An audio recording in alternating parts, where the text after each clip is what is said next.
Mushoriwa.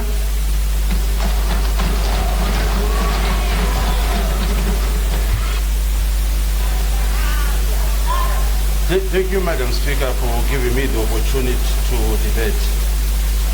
Madam Speaker, today is not just an ordinary parliamentary day.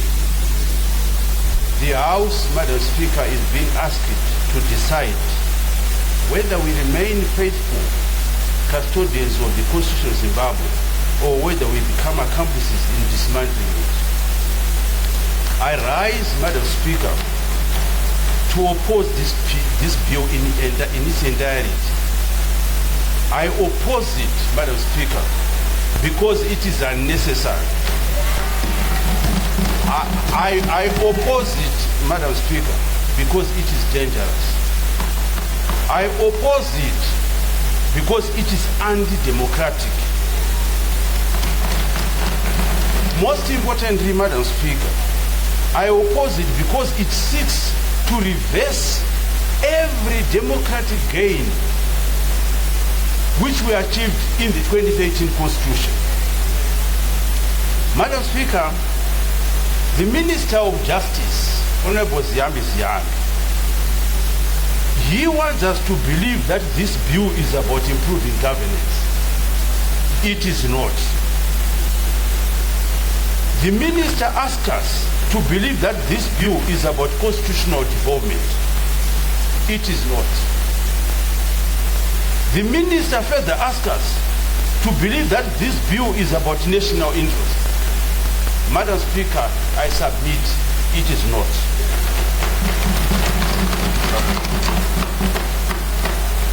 This bill, Madam Speaker, is about one thing and one thing alone, which is the accumulation and the preservation of political power. If this bill was truly about improving the life of ordinary Zimbabweans, we would be seized at this moment, amending the Constitution to guarantee jobs, strengthen health care, improve education, and protect the citizens from poverty. We are not doing that, Madam Speaker. Instead, what we have today, Madam Speaker, is a bill whose beneficiaries are us politicians and not the people. The people get nothing. Politicians get everything. Madam Speaker, you will recall when Zimbabwe overwhelmingly voted the 2018 Constitution, and I want to state here, Madam Speaker, there were more than 3.2 million Zimbabweans who casted their votes, of which 3,079,000 voted for the 2013 Constitution, which represented 94.5% of Zimbabweans. That says this Constitution is a better Constitution. It was a compromise document which would actually push this country forward. This Constitution, Madam Speaker, the constitutional amendment bill that we have, the current Constitution we have, the 2018, was meant to do the things to limit us politicians. Not what we want to do today, Madam Speaker. Today, CAP 3 wants us politicians to limit the Constitution. The Constitution, Madam Speaker, was designed to protect citizens from those in power. Today, those in power seek protection from the Constitution. That is the fundamental danger before us. Madam Speaker, the Minister repeatedly says constitutions are living documents. Indeed they are. But living documents, Honorable Speaker, are supposed to evolve forward, not backward. Progress is moving democracy to more democracy. Progress is moving from concentrated power to distributed power. Progress is moving from rulers controlling citizens to citizens controlling rulers. This bill takes us the opposite direction. It is not constitutional evolution. It is constitutional regression. It is a journey backwards. Madam Speaker, one of the most offensive aspects of this bill is the assumption that politicians know better than the people. At every turn, this bill removes power from citizens and transfers to politicians. The people are told they can no longer be trusted to directly elect their president. Politicians will decide. Really? The people are told they must wait longer before they can hold leaders accountable through elections. Madam Speaker, the people of Dzivarasekwa on 23 August 2023 gave me a 5-year mandate which expires on 3rd September 2028. There are people within my party whom I beat in the primary elections who desire to be members of Parliament for Dzivarasekwa. There are people from ZANU-PF whom I defeated in the general elections that also desires to be members of Parliament for Dzivarasekwa. Everybody should be given the opportunity at the expiry of the 5-year term to go. If the people still want Mushoriwa as the MP for Dzivarasekwa, they should vote me back. It is wrong, Madam Speaker, for Mushoriwa to stand to be here and participate in extending my own contract. Yet my bosses, the people of Dzivarasekwa, do not know. You are aware, Madam Speaker, that the Honorable Minister has told us that we will not go to a referendum because in his wisdom and in his view, he thinks it is not necessary. I'm not going to comment too much on this because it's a matter that is too sub-juice. But I believe that anything that tends to benefit me, to benefit all of us here in Parliament, to benefit the current president, it needs the people of Zimbabwe to have their say.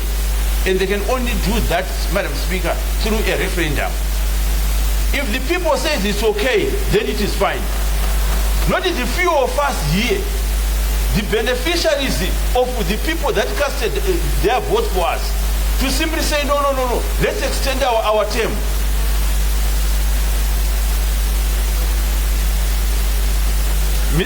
Madam Speaker, the people today are being told through this Cap 3 that constitutional safeguards are obstacles. Politicians have the right to decide. And I believe, Madam Speaker, that it is arrogance of its highest order. It is a constitutional betrayal. Zimbabwe, Madam Speaker, does not reside in Parliament. The sovereignty of Zimbabwe resides in its people. We are merely temporal custodians of authority entrusted to us by the citizens, temporarily for a 5-year period. We do not own Zimbabwe, Madam Speaker. We do not own the Constitution. We do not own the future. Madam Speaker, every generation of politicians faces a temptation. The temptation to believe that because they possess numbers today, they think they possess legitimacy forever. History teaches us otherwise, Madam Speaker. Parliamentary majority come and go. Political parties, they rise and fall. But constitutions should endure. This is why constitutions must never be manipulated to suit a temporal interest of those occupying public office. Madam Speaker, the Constitution must outlive politicians. The Constitution must restrain politicians. The Minister, the Honorable Minister of Justice, speaks of stability. I found that argument deeply troubling.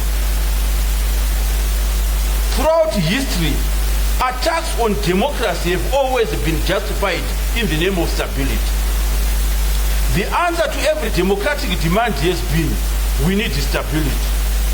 The answer to every demand for accountability has been, we need stability. The answer to every demand for citizens' participation has been, we need stability. But true stability does not come from extending political power. True stability comes from constitutional legitimacy. True stability comes from free and fair elections. True stability comes from accountable leadership. True stability comes from citizens believing that the rules apply equally to everyone. Madam Speaker, Zimbabwe has many pressing problems. Citizens are struggling to survive. Young people are searching for opportunities. Business are battling economic uncertainty. Public service requires urgent attention. Yet the government's constitutional priority is not solving these challenges. Its priority is altering the rules of politics. That tells us everything we need to know, Madam Speaker. There is a profound difference between constitutional reform and constitutional manipulation. Constitutional reform strengthens democracy. Constitutional manipulation strengthens politicians. Constitutional reform empowers citizens. Constitutional manipulation empowers us office holders. Constitutional reform expands accountability. Constitutional manipulation reduces accountability. Cap 3, Madam Speaker, falls squarely into the second category of constitutional manipulation. Madam Speaker, it's not very long ago, just a few years ago, 2017, Zimbabweans were promised a new dispensation. They were promised democratic renewal. They were promised constitutionalism. They were promised respect for institutions. Yet today we are being asked to support amendments that undermine the very constitutional principles that Zimbabwe were promised would be protected. That tragedy, Madam Speaker, is not merely that the government has brought this bill. The tragedy is that some who once defended constitutionalism are now defending constitutional erosion. Some who once demanded limits on power now seek to expand power. Many of us will know at the tail end of the former president, Robert Mugabe's reign, how many of the people who are sitting on my right were calling for accountability, but today are actually singing a different hymn. History, Madam Speaker, will record those contradictions. Future generation will ask, what we did when the Constitution was placed under threat? And I expect this to all honorable members. Future generation will ask whether we defended the People's Charter or we surrendered it. They will ask whether we defended the democracy or we weakened it. My answer today is clear, and I say this to the people of Dzivarasekwa. I oppose this KB3 in all its clauses. I refuse to participate in the dismantling of the democratic gains secured by the Zimbabweans. Honorable Mushoriwa, you are left with 5 minutes. Thank you. I refuse, Madam Speaker, to endorse constitutional changes that weaken citizen sovereignty. I refuse to support amendments that place political interests above national interests. This bill represents a retreat from constitutional democracy. It represents a retreat from accountability. Madam Speaker, in 2017, and all of us will recall what transpired. We woke one morning. We saw on our national television men in army uniform addressing us. They told us that the president is safe. We want to deal with the criminals surrounding the president. Madam Speaker, Point of order. Order, Honorable Mushoriwa. What is your point of order? Atichaziva Madam Speaker kuti tiri kudebata bill here kana dzave dzimwe nyaya.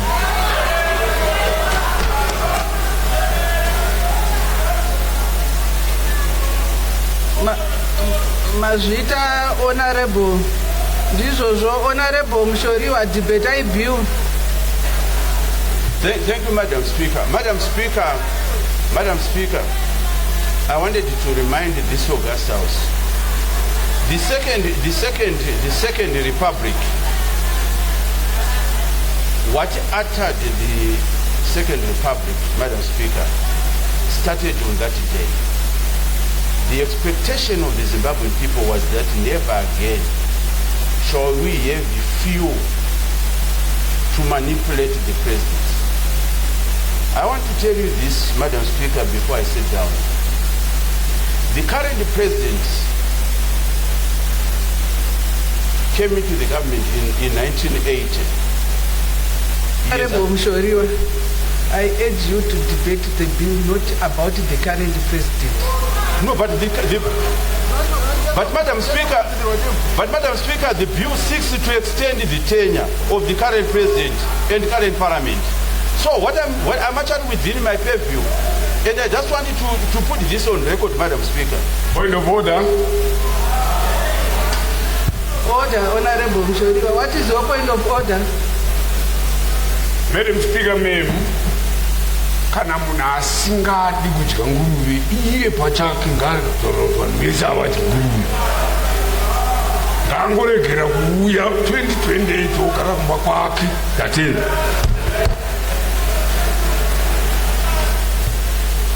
Honorable Mushoriwa, endelea mbele. Thank you, Madam Speaker. Madam Speaker, the point I wanted to drive before I sit down was to simply say that President Emerson Mnangagwa has actually had a very commendable history in government.